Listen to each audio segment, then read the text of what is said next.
I'm curious about the pool of molten steel that was found in the bottom of the towers. I am too. And Please tell me about it. Have you seen it? Well, not personally, but eyewitnesses there found huge pools of molten steel beneath the towers, and some scientists don't think that the collapse of the building could have melted all that steel. And physics professor analyzed some of the steel, and Stephen Jones, and he found evidence of thermate residue, which would explain how the buildings collapsed by means of pre-planted explosives. So, have you analyzed the steel for any of those residues? First of all, let's go back to your basic premise that there was a pool of molten steel. I know of absolutely nobody, and no eyewitness who said so. You'd get down below and you'd see molten steel running down the channel rails. Like you're in a foundry. Yeah, like lava. Like it was lava. From a volcano. The fires got very intense down there and actually melted beams where it was molten steel that was being dug out. It's this fused element of steel, molten steel and concrete and all of these things all fused by the heat into one single element. And almost like a chunk of lava from Kilauea or Iceland, where they're very sharp but breakable shards on the end here. This 8-ton steel I-beam is 6 inches thick. It was selected to be preserved for future generations for the near-perfect horseshoe-like bend formed during the collapse. I found it hard to believe that it actually bent because of the size of it and how there's no cracks in the iron. It bent without almost a single crack in it. It takes thousands of degrees to bend steel like this. Typically you'd have buckling and tearing on the tension side, but there's no buckling at all. You saw it steel, some of the thickest steel I've ever seen, bent like a pretzel. And you just couldn't imagine the force that took. The grapplers were pulling stuff out, big sections of iron that were literally on fire on the other end.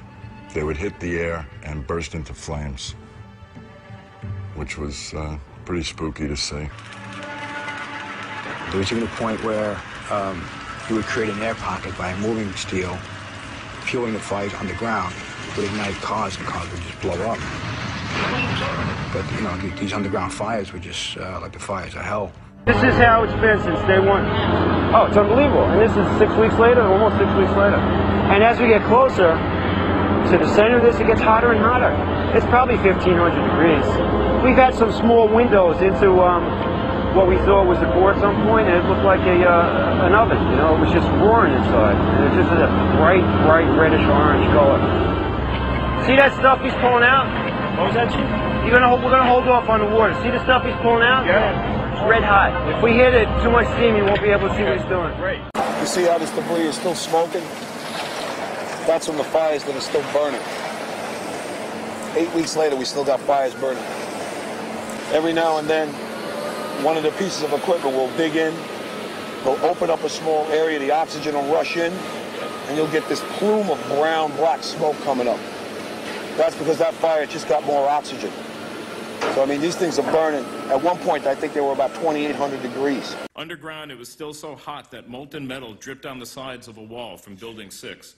There were fires of 2,000 degrees Fahrenheit below the ground. And all of a sudden, he comes out of this little tunnel screaming, "Wait till you see what I found." And he pulls in ministers and officials, and there, this cross is fully extended, melted together with the intense heat. The two beams were never initially part of the same structure. Heat literally melted them together. And the piece of metal that's draped over was molten metal that had literally fallen over one of the arms. Steel-toed boots is one of the biggest things. Steel-toed boots? Steel-toed boots. Out still on the rubble, it's still, I believe, 1,100 degrees. The guy's boots just melt within a few hours. It was literally steaming. Your boots would melt in certain areas. That's how hot it was. The steel was coming out red in certain areas from the first couple of weeks at least. Go back to your basic premise that there was a pool of molten steel.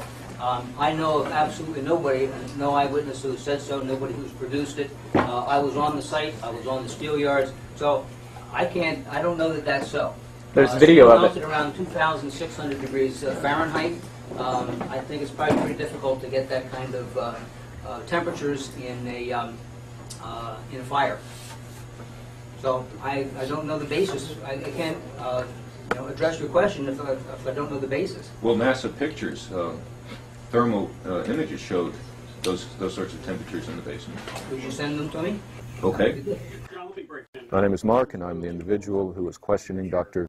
Gross, and he asked me to email to him those thermal images. When I approached him after his talk to get his email address for that purpose, he refused to provide it to me.